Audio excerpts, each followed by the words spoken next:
በስመ አብ ወወልድ ወመንፈስ ቅዱስ አሐዱ አምላክ አሜን። መስከረም 24 ቀን የሚከበሩ ዓመታዊ የቅዱሳን በዓላት ቅዱስ ጎርጎርዮስ መነኮስ። በዚህ ስም ጎርጎርዮስ ተብለው የሚጠሩ ለምእመናንም ክብር አብርተው ያለፉ አባቶቻችን ብዙ ናቸው። ለምሳሌ ብንመለከት ጎርጎርዮስ ዘኑሲስ፣ ጎርጎርዮስ ነባቤ መለኮት፣ ጎርጎርዮስ ዘሮሜ፣ ጎርጎርዮስ መንክራዊ፣ ጎርጎርዮስ ዘአርማንያ፣ ጎርጎርዮስ ራእየ ህወአት ምስጢራትን ያየ እነዚህን መጥቀስ እንችላለን። ከነዚህ አበይት ጎርጎርዮሶች አንዱ ገዳማዊ ቅዱስ ዛሬ የምናከብረው ነው። ቅዱስ ጎርጎርዮስ የተወለደው በአራተኛው መቶ ክፍለ ዘመን በላይኛው ግብጽ አካባቢ ነው። ወላጆቹ እጅግ ባለጠጎች በመሆናቸው የሚፈልገውን ሁሉ አሟልተው አሳድገውታል። በተለይ ደግሞ ስጋዊ የዮናናውያን ጥበብ እንዲማር አድርገው ወደ ቤተክርስቲያን ሰደውታል። በዚያም ትምህርተ ቤተክርስቲያንን ከስርዓቱ ጋር አጥንቶ እጅግ አንባቢ ስለነበረ አናጉንስጢስ አንባቢ ሆኖ ተሾመ። አናቢ በሆናቸው ዘመናትም ወጣ ገባ ሳይል ያገለግል ነበርና ጣዕመ መንፈስ ቅዱስ አደረበት ስለ አንደበቱም። ስለዚህም አንደበቱ ጥዑም ለዛ ያለው ነበር። ትንሽ ቆይቶ ማበው ይገባሃል ብለው ዲቁና ሾሙት። አሁንም ተጥቆ ያለ እረፍት ማገልገሉን ቀጠለ። ዘመኑ ነጫጭ ርግቦች የተባረኩ መነኮሳት ማለት ነው የበዙበት ነበርና ቅዱስ ጎርጎርዮስ አዘውትሮ ወደ ገዳም እየሄደ ይጎበኛቸው፣ በእጆቻቸውም ይባረክ ነበር። በተለይ ሊቀ ምኔት ታላቁ ቅዱስ ጳኩሚስ አባ ባሁም በቅርቡ ነበርና ሁሌ እየሄደ ይጨዋወት ነበረ። ትንሽ ቆይቶ ግን ቅዱሱ የምናኔ ፍላጎቱ እየጨመረ ሄደ። አንድ ቀንም ከገዳም ውሎ ሲመለስ ወላጆቹ ጥያቄ ጠየቁት። እንዲህ አሉት፣ ልናጋባህ እንፈልጋለንና ምን ትላለህ አሉት። እርሱም ጭራሹን እንደማይፈልግ መለሰላቸው። ሊያሳዝኑት አልፈለጉምና ድጋሚ አልጠየቁት። መንፈሳዊ ፍላጎትን የሚረዳ ወላጅ እንዲህ ነው። ትንሽ ቆይተው ተከታትለው አረፉ። የእግዚአብሔር ፈቃድ ነዋ። ቅዱስ ጎርጎርዮስም ወላጆቹን ቀብሮ ሀብተ ትንቢቱን ሽጦ ሀብት ንብረቱን ሽጦ ጉዞ ጀመረ። ወደ አባ ጳኩሚስ ደርሶም ያን ሁሉ ገንዘብ በታላቁ ቅዱስ ፊት አፈሰሰው። ምን ላድርገው ልጄ ቢለው አባቴ ፈጣሪ ያዘዘውን ስራ አለው። አባ ጳኩሚስ መነኮሳቱም በመብዛታቸው ቤት አልነበረውማ ብዙ ቤቶችን አነጸ።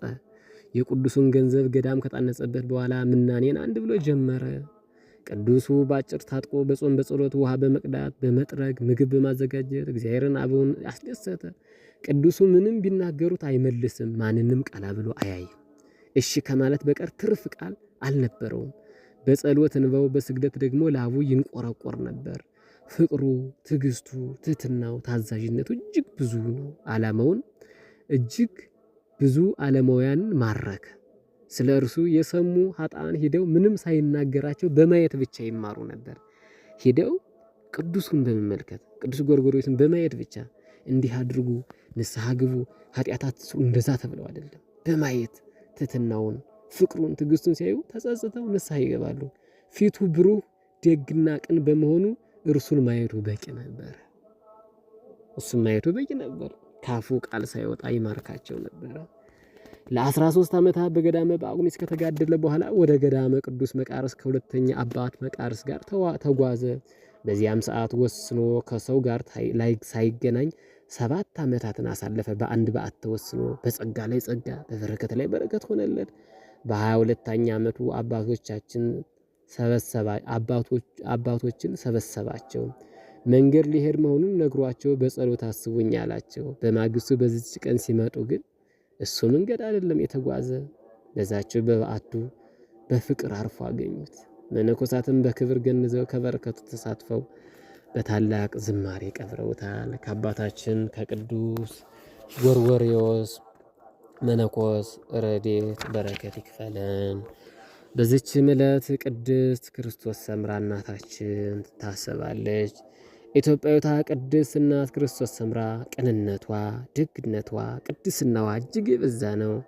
አንድ ቀን ግን ገና በትዳር ውስጥ እያለች ከአገልጋዮቿ አንዷን ትጠራትና ታዛታለች። ያቺ አገልጋይ ግን የታዘዘችውን ጆሮ ዳባ ልበስ ብላ ሳትታዘዛት ትቀራለች። ደጋግማ ብትነግራትም አልሰማቻትም፣ ልትሰማትም አልቻለችም። ያን ጊዜ ቅድስት ክርስቶስ ሰምራ ልትገስጻት ብላ ጠጠር ብትወረውርባት ያቺ አገልጋይ ወድቃ ሞተችባት። ቅድስቲቱ ግን እጅግ ደንግጣ አለቀሰች፣ የምታደርገውን አጣች። ጌታዬ አምላኬ መድኃኒቴ ኢየሱስ ክርስቶስ ወይ ነፍሰ ገዳይ ልታደርገኝ ነው አለች። ወዲያውን ግን ፈጠን ብላ ወገቧን ታጥቃ ትጸልይ ጀመረች። ጌታዬ ሆይ ከሞት አነሳልኝና ዓለምን ትቼ በቀሪ ዘመን ያንተን አገለግልሃለሁ ብላ ፈጣሪዋን በብዙ እንባ ተማጸነች። ያን ጊዜ አገልጋያ ከሞት ተነሳችላት። ልብ በሉ እናታችን ቅድስት ክርስቶስ ሰምራ ገና ዓለም ላይ እያለች ነው ሞትን ማስነሳት የጀመረችው። ቅዱስ ክርስቶስ ሰምራ ጊዜ አላጠፋችም። በዓለም ሳለሁ እንዲህ ድንቅ ያደረግልኝ ገዳም ብገባማ ምን ታደርግልኝ ብላ ልጇንም ቤቷን ትታ ሀብት ንብረቷን ንቃ አንድ ልጇን አዝላ ቤቷን እንደተከፈተ ትታ ወደ ገዳም ወጣች። በዚህ ዕለትም መስከረም 24 ቀን ወደ ደብረ ሊባኖስ የገባችበት ዕለት ይታሰባል። የእናታችን የቅድስት ክርስቶስ ሰምራ ረድኤቷ በረከቷ በሁላችን ላይ ይጽፍ ድርብ ሆኖ ይደር። በዚህ ዕለትም ቅዱስ አድሊጦስ ሐዋርያ ይታሰባል። ቅዱስ ሐዋርያ ተወልዶ ያደገው በግሪክ አቴና ወይም አቴንስ ውስጥ ሲሆን በነገድ በዘር እስራኤላዊ ነው። በአደገባት አቴና ከተማ ስርዓተ ኦሪትን ከወገኖቹ የግሪክ ፍልስፍናን ደግሞ ከአርዮስፋጎስ ተምሯል። መድኃኔ ዓለም ዘመነ ስብከቱን ሲጀምር ግን አድሊጦስ ወደ ኢየሩሳሌም ሄዶ አደመጠው ጌታችን ተማረከበትም። ወዲያው ጌታ ሆይ ልከተልህ ሲል ጠየቀው። ልቡን የሚመረምር ጌታን ፈቅዶለት ከ72ቱ አርድእት ደመረው። ከዚህ በኋላ ከጌታችን ዘንድ ተምሮ መንፈስ ቅዱስን ተቀብሎ ለወንጌል አገልግሎት ተሰማርቶ በርካታ አሕዛብን አሳምኗል። በመጨረሻም ተወልዶ ባደገባት አቴና በዚች ቀን ገድለውታል። አምላከ ቅዱሳን በትዕግስት በፍቅር በትሕትና ይሸልመን ከበረከታቸውም ያድለን። በዚህች ዕለት ቅዱስ ጎርጎርዮስ ገዳማዊ፣ ቅድስት ክርስቶስ ሰምራ ደብረ ሊባኖስ የገባችበት ቅዱስ አድሊጦስ ሐዋርያ ከ72ቱ አርድእት አቡነ ሰላማ ይታሰባሉ። ፍቅር ያስታግሳል፣ ፍቅር ያስተዛዝናል፣ ፍቅር አያቀናናም፣ ፍቅር አያስመካም፣ ፍቅር አያስታበይም፣ ብቻዬን ይድላኝ አይልም፣ አያበሳጭም፣ ክፉ ነገርንም አያሳስብም። ከእውነት ጋር ደስ ይለዋል እንጂ ስለ አመፃ ደስ አይለውም። ሁሉን ይታገሳል፣ ሁሉንም ያምናል፣ ሁሉን ተስፋ ያደርጋል፣ በሁሉ ያጸናል። የቅዱስ ጳውሎስ መልእክት አንደኛ ወደ ቆሮንቶስ ሰዎች ከምዕራፍ 13 ከቁጥር 4።